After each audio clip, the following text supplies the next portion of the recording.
Bonjour, bienvenue à notre émission Influence. Mon nom est Alain Mia, je suis pasteur. Bienvenue encore une fois.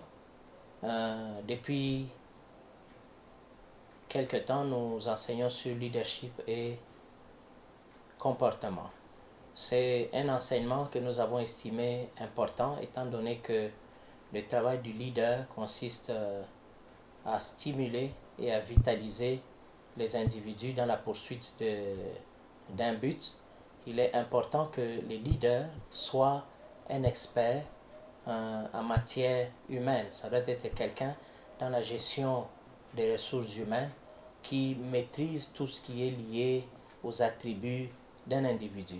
Un leader, ce n'est pas quelqu'un seulement qui maîtrise les démons, tout ce qui a trait aux démons, ce n'est pas quelqu'un seulement qui sait tout ce qui a trait à Dieu, mais c'est quelqu'un qui sait aussi, qui maîtrise aussi tous les contours ou tout ce qui est lié à l'être humain. L'être humain, Dieu l'a créé d'une certaine manière, il a un mode opératoire et dans la gestion de l'être humain, que ce soit à l'église, quelle que soit la nature de votre organisation, vous devez maîtriser la gestion ou tout ce qui est lié ou tout ce qui a trait au mode opératoire de l'être humain.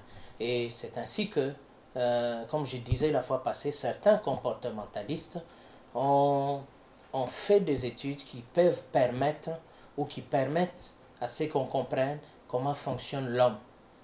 Comment l'homme opère-t-il? Lorsqu'il est placé sous certaines conditions, comment peut-il se comporter? Tout ça est à savoir, tout n'est pas démoniaque. C'est Dieu qui a donné l'intelligence aux hommes pour découvrir toutes ces choses-là.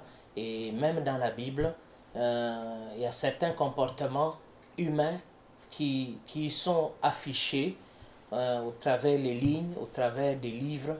Et vous pouvez le voir, d'autres qui ne s'affichent que lorsque l'homme est placé sous certaines conditions. Lorsqu'il ne l'est pas, l'homme affiche autre chose. Tout ça, ce sont des choses à connaître par les leaders. Alors la fois passée, nous avons vu que nous avons essayé de nous servir d'une classification qui est un peu plus simple, celle d'Hippocrate qui date de plusieurs siècles, où au fait il a essayé d'identifier au moins 4 grands tempéraments. Et nous avons vu, et je disais la fois passée, certes chez d'autres comportementalistes, vous pouvez trouver qu'il y a plus de 4 tempéraments, tout simplement parce que des fois il y a des tempéraments qui sont les résultants qui sont au fait les retombées des croisements des deux tempéraments principaux. Alors, donc ne soyez pas étonnés si vous tombez sur une autre classification, mais au moins les tempéraments de base, nous les avons vus la fois passée. Nous avons vu qu'il y a, comme je disais, il y a les lymphatiques, il y a les nerveux, il y a les sanguins, il y a les bilieux, selon Hippocrate. Mais nous avons dit, quelle que soit la classification, nous devons retenir qu'il y a 2 grandes familles de tempéraments. Nous avons la famille des introvertis et nous avons la famille des extravertis. La fois passée, nous avons vu les introvertis et nous avons dit que un introverti d'une manière générale, c'est quelqu'un qui est caractérisé par un grand investissement de sa réalité intérieure. C'est quelqu'un qui est tourné vers le monde, son monde intérieur, vers son intérieur, que vers le monde extérieur. C'est pas quelqu'un qui est malade. Le tempérament, comme je le disais, n'est pas une maladie, mais c'est tout simplement une manière de s'exprimer. Peut-être que l'autre s'exprime seulement différemment de vous. C'est comme ça qu'il faut considérer les choses. Il ne faut pas considérer que vous exprimez mieux, que votre tempérament est meilleur que celui de votre voisin. Non, non, non, non, non, non. Donc, et aujourd'hui, nous avons promis de commencer à analyser les tempéraments qui sont classés dans cette famille des introvertis. Alors, parmi les tempéraments qui sont classés dans cette famille des introvertis, nous en avons 2. Et nous avons le lymphatique. Le lymphatique, c'est quelqu'un qui est un introverti.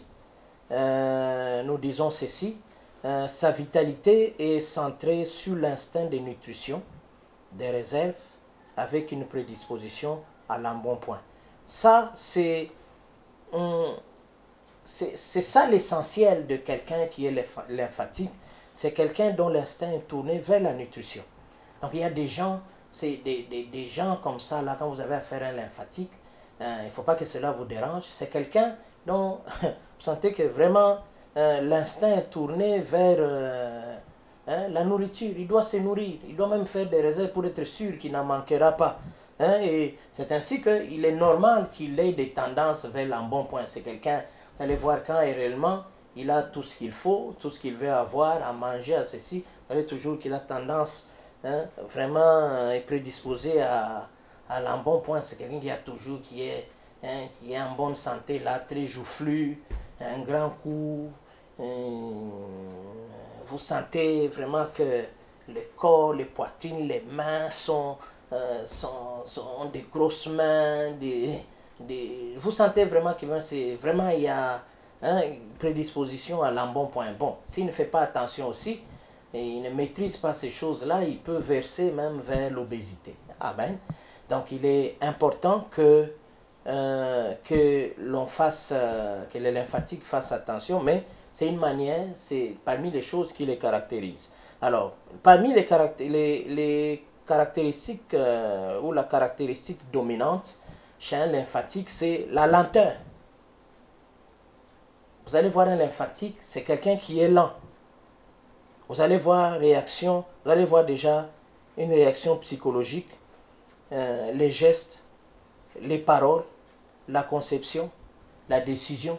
Toutes ces choses-là se font de manière très lente chez lui. Pendant que si vous attendez une réaction rapide chez une telle personne, chez le lymphatique, vous vous trompez, il prendra tout son temps, même pour prendre une décision. Vous risquez même de commencer à lui mettre la pression pour qu'il prenne la décision. Chez lui, tout se fait dans la lenteur. Donc cela est même important même dans les relations de couple. Les relations de couple, de savoir que non, mon mari là, lui là, tout c'est la lenteur, caractéristique principale. Ma femme là, tout c'est la lenteur, réaction, geste, parole, conception, tout c'est fait dans la lenteur. Alors, il est important, déjà, si vous êtes un responsable, vous êtes un manager et que vous avez affaire dans votre personnel avec quelqu'un qui est lymphatique, ça veut dire que cette personne-là, si vous attendez ou si vous voulez avoir des résultats, il faut lui mettre peut-être la pression. Ou cette personne-là, si vous attendez quelque chose, sachez qu'elle prendra peut-être plus de temps que quelqu'un d'autre. Mais cette personne, cela ne veut pas dire qu'elle n'est pas compétente. Elle peut être très compétente. Et des fois, sa conception, par exemple en matière de conception, peut prendre même tout son temps pour concevoir. Il fera peut-être de façon lente, mais quand il va finir le travail, ça sera un travail peut-être très approfondi, plus que celui peut-être qui a fait rapidement des choses. Mais il faut le savoir pour que vous sachiez comment gérer cette personne-là. Peut-être il faut être derrière, peut-être il faut pousser, ou peut-être il faut savoir si vous voulez que le travail vous soit donné, il faut peut-être lui donner des délais et commencer à veiller à ce que cette personne commence à travailler un peu plus tôt. Ou vous-même, si vous savez que vous êtes un lymphatique, dont la caractéristique principale est la lenteur, et que vous savez que vous avez des deadlines. Cela arrive même à certains étudiants. C'est un lymphatique, il ne sait pas qu'il est paresseux, mais il laisse tout simplement lent. Ça veut dire que pour qu'il remette certains travaux à temps ou au temps indiqué, il faut qu'il commence à travailler peut-être avant plus que tout le monde. Donc, il est important de le savoir. Alors, il y a d'autres caractéristiques ou des caractéristiques secondaires, psychologiquement indolent. C'est quelqu'un qui est nonchalant. Un lymphatique, c'est quelqu'un qui est différent, docile, apathique, placide, paisible. C'est quelqu'un qui est réfléchi. C'est quelqu'un qui est modéré. Son imagination est froide. Sa passion est faible. Et ici, je m'arrête un peu. Si vous avez un mari ou un fiancé lymphatique, ou une femme peut-être qui est lymphatique, peut-être n'attendez pas trop, n'attendez pas à ce qu'il soit très passionné dans ce qu'il est en train de faire. Même dans la manière de vous manifester son amour, N'attendez pas peut-être qu'il soit très passionné. Non, ce n'est pas qu'il ne vous aime pas, il vous aime. Mais peut-être il ne mettra pas autant de passion comme quelqu'un qui est un extraverti ou comme un sanguin. Son intelligence est profonde, mais lente. C'est comme ça que je vous disais, il peut ne pas être... Sa lenteur ne veut pas synonyme d'incompétence. Mais au contraire, c'est des gens souvent qui sont très intelligents. Mais ils le font dans leur lenteur-là. Ils prennent peut-être beaucoup de temps pour te produire quelque chose d'extraordinaire. Un lymphatique, c'est quelqu'un qui est calme, c'est quelqu'un qui est ordonné. Il a une grande maîtrise de lui-même. Il respecte la loi. L'emprise de l'habitude le rend routinier. Donc c'est un peu ça, les grandes caractéristiques qu'on trouve chez un lymphatique. Mais il a aussi des faiblesses. Et ces problèmes souvent sont les laisser aller. Chez d'autres, ils développent beaucoup de paresse, la gourmandise, la malpropreté. Et ici, c'est dangereux, surtout quand c'est une femme. La nonchalance. Ils sont toujours fatigués. Ils ont toujours une mauvaise volonté apparente.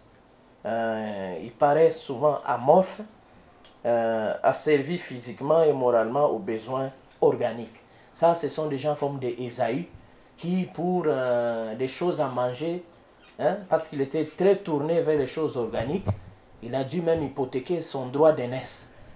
Donc, il faut faire attention.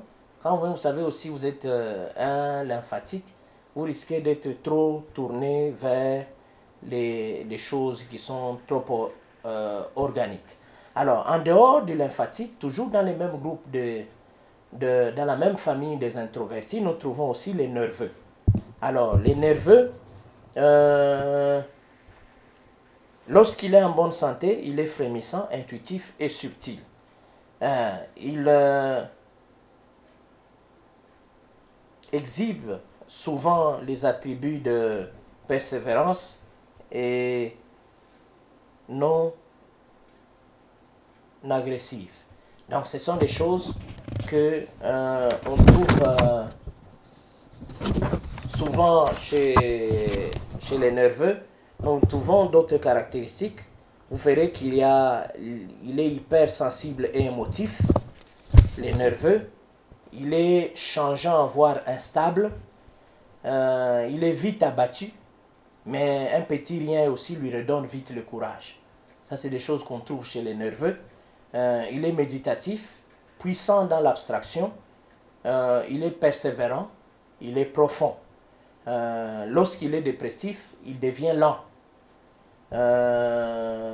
Son apparence réservée couvre de brûlantes ardeurs. Donc il peut paraître réservé, mais il ne faut pas le provoquer. C'est tout simplement pour couvrir des brûlantes ardeurs qui sont en lui. Il est et d'imprévisibles orages. Donc, que ça, des fois, son apparence un peu réservée là ne vous trompe pas. C'est juste pour couvrir les orages qui sont imprévisibles. Parce qu'il peut, comme on dit, pour un petit rien, il peut s'énerver. Et pour un petit rien aussi, il peut être remonté.